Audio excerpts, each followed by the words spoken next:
Lakini Simba Sports Club sio klabu ya kwanza duniani kuzuiliwa kufanya mazoezi ya mwisho kwenye mchezo wa mpira wa miguu. Sio klabu ya kwanza, na sio kwamba FIFA kafu hawajui kwamba sio. Narudia tena, naomba Watanzania wanielewe kwenye hii lugha. Simba sio klabu ya kwanza na haitokuwa klabu ya mwisho kuzuiliwa kufanya mazoezi akiwa mgeni kwenye uwanja wa mwenyeji wake. Sio klabu ya kwanza na wala sio ya mwisho, haitakuwa ya mwisho. Bado kwenye mashindano mengi tunayoshiriki watu wanazuiliwa, hawafanyi mazoezi, aidha kwa kuna mechi muda ambao wanataka kufanya mazoezi au kuna sababu zingine. Haitakuwa klabu ya mwisho kufanya mazoezi siku moja kabla ya mchezo. Lakini FIFA wakaweka sheria na kanuni, kama kuna klabu mwenyeji itamzuia mgeni kufanya mazoezi siku moja kabla ya mchezo, wameweka sheria na kanuni zitakazomhukumu klabu mwenyeji, kitu ambacho ndio tulikuwa tunakitaka sisi Yanga Afrika, kwamba tarehe 7 mwezi wa 3 ni siku ya Simba kufanya mazoezi kwenye uwanja, kwa sababu yeye ni mgeni. Kanuni zipo na sheria zipo kwamba kama hajafanya mazoezi mwenyeji anachukuliwa hatua gani, zipo. Ndicho kitu kilichotakiwa kufanywa. Lakini tarehe 8 mechi ifanyeje? Ichezwe. Mechi imeahirishwa kihuni. Yanga tunasimamia hapo kwamba mechi iliahirishwa kihuni. Nani amechukuliwa hatua? Ili Yanga icheze tarehe 15, nini kifanyike ambacho mnakitarajia? Kuna watu paswa kujiuzuru kwenye nafasi zao, wameshindwa kusimamia mpira wa miguu.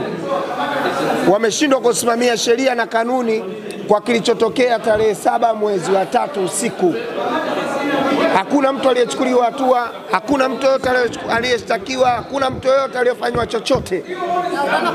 Yaani azifu kwamba tarehe 7 Simba kutokufanya mazoezi uwanja wa Mkapa kilikuwa ni kitu cha kawaida.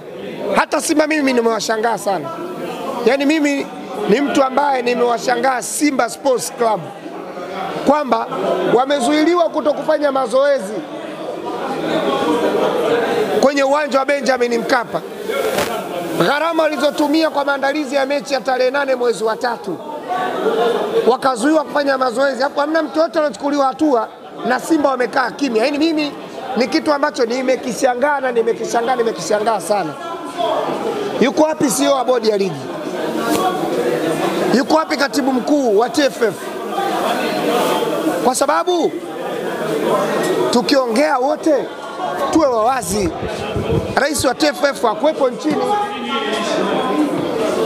Rais wa TFF hakuwepo nchini. Lakini tukiwa wakweli na wawazi, mwenyekiti wa bodi ya ligi alisema mechi ipo siku ya mechi asubuhi. Yuko wapi CEO wa bodi ya ligi? Yuko wapi katibu mkuu wa TFF? Kazi yao nini? Katibu mkuu ndio mtendaji mkuu wa TFF. Yuko wapi CEO wa bodi ya ligi ambaye ni mtendaji mkuu wa bodi ya ligi? Yuko wapi? Nani ameahirisha mechi kiolela namna hili? Watanzania tunapaswa kuelewa mpira wetu wa Tanzania, tunapaswa kujua shida ni nini na nani amechukuliwa hatua gani. Sasa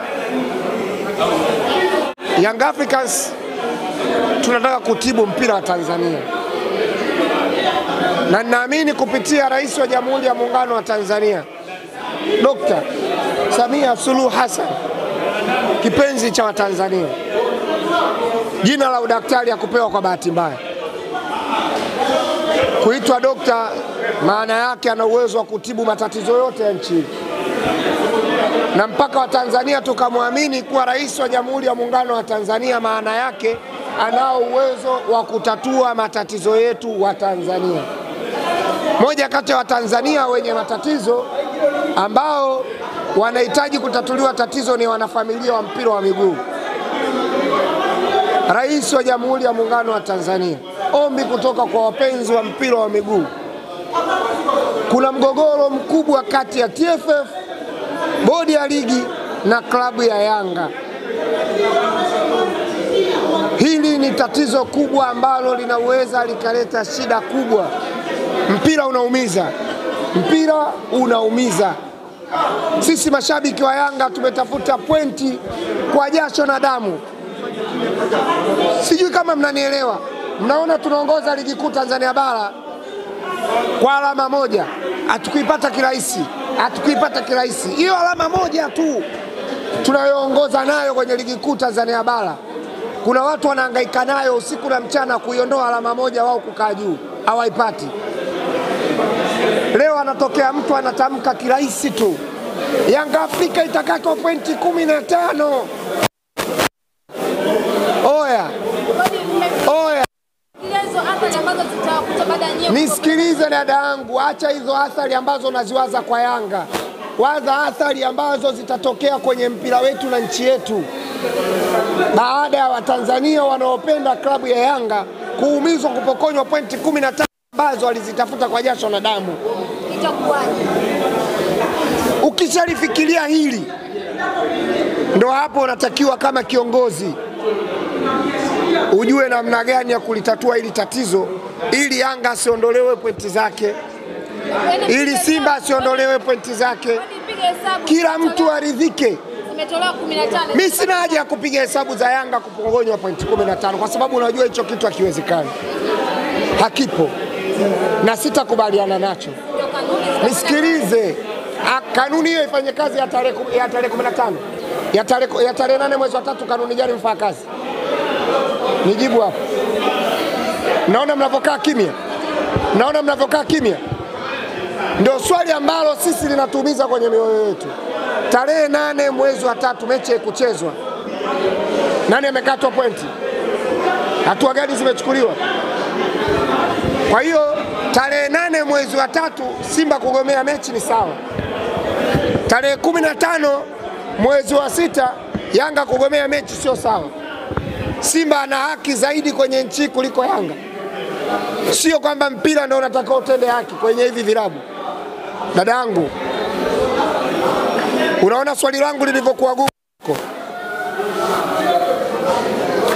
lilivyo kwenye mioyo ya viongozi wa bodi ya ligi wa kusimamia wa miguu Tanzania,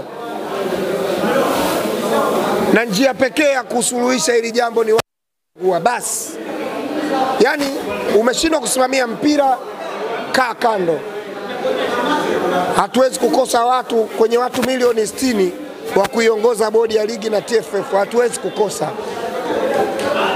Tarehe 8 mwezi wa 3 mechi haikuchezwa.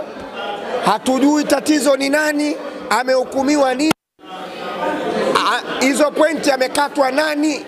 Hiyo tarehe 8 mwezi wa 3 uje kuikata Yanga, uje kuikata Yanga Afrika. Wana Yanga tuko zaidi ya milioni 35 over. Kwenye hili tushikamane, tuwe wamoja, tusubiri kumuona mtu atakaye ukodi uwanja wa Taifa, kwa sababu Yanga mnasema ndio mwenyeji wa mchezo, si ndio? Mechi imeshazunguka kwa Benjamin Mkapa. Aliyetaja uwanja nani? Aliyetaja bodi ya ligi ndio anachagua uwanja wa ligi kuu utakotumiwa na Yanga. Yaani Yanga mnasema ndio mwenyeji wa mchezo, au kafu wenyewe huwa wanatuuliza mnatumia uwanja gani, wanakuja kukagua, si ndio? Si mliwaona Simba hapa kwenye CAF Confederation, walisema uwanja wao wa nyumbani ni Benjamin Mkapa kwenye mchezo wa nusu finali na finali. Wakawaeleza CAF wakaja wakakagua uwanja, si ndio? Wakasema uwanja huu bado haujakidhi. Wakawaambia Simba tupeni uwanja wenu mwingine. Simba wakasema uwanja wao mwingine ni New Amani Complex, wakaenda kucheza semi final pale. CAF wakawaagiza Simba na TFF kwamba uwanja wa Benjamin Mkapa bado, uwanja wa Simba mwingine waliotugaia ni New Amani Complex, na tumeenda kukagua maandalizi ya fainali yatafanyika New Amani Complex, si ndio? Na kuuliza wewe, nasema Yanga ndio mwenyeji wa mchezo, Yanga ndo anachagua kiwanja. Tukisema dabi tulitaka kuipeleka Mwanza, ni kosa kwetu? Tukisema uwanja unaotumika ni New Amani Complex, ni kosa? Aliyeenda kulipa gharama za uwanja wa Benjamin Mkapa mpaka anasema tarehe 15 ni nani? Na hili lichukueni tena leo. Tatizo mnalo lizalisha leo litakuja kuleta shida mpaka kwenye ligi kuu msimu ujao. Kama mna uwezo wa kukodishia uwanja Yanga, mechi ya ligi kuu ikaenda kuchezwa Lupaso, kwenye hiyo mechi yenu mnaosema mnaenda kupeleka marefa, makamishina wa mechi mnaenda kupeleka Benjamin Mkapa, ina maana kuna mtu kalipa uwanja huo, si ndio? Ligi kuu msimu ujao Yanga tutasubiri bodi ya ligi na TFF kutukodishia uwanja wa kuchezea ligi kuu. Hatutakuwa tunalipa tena gharama za viwanja vingine. KMC tunalipa. Tumeondoka pale Azamu, tumelipa. It's not a game, it's a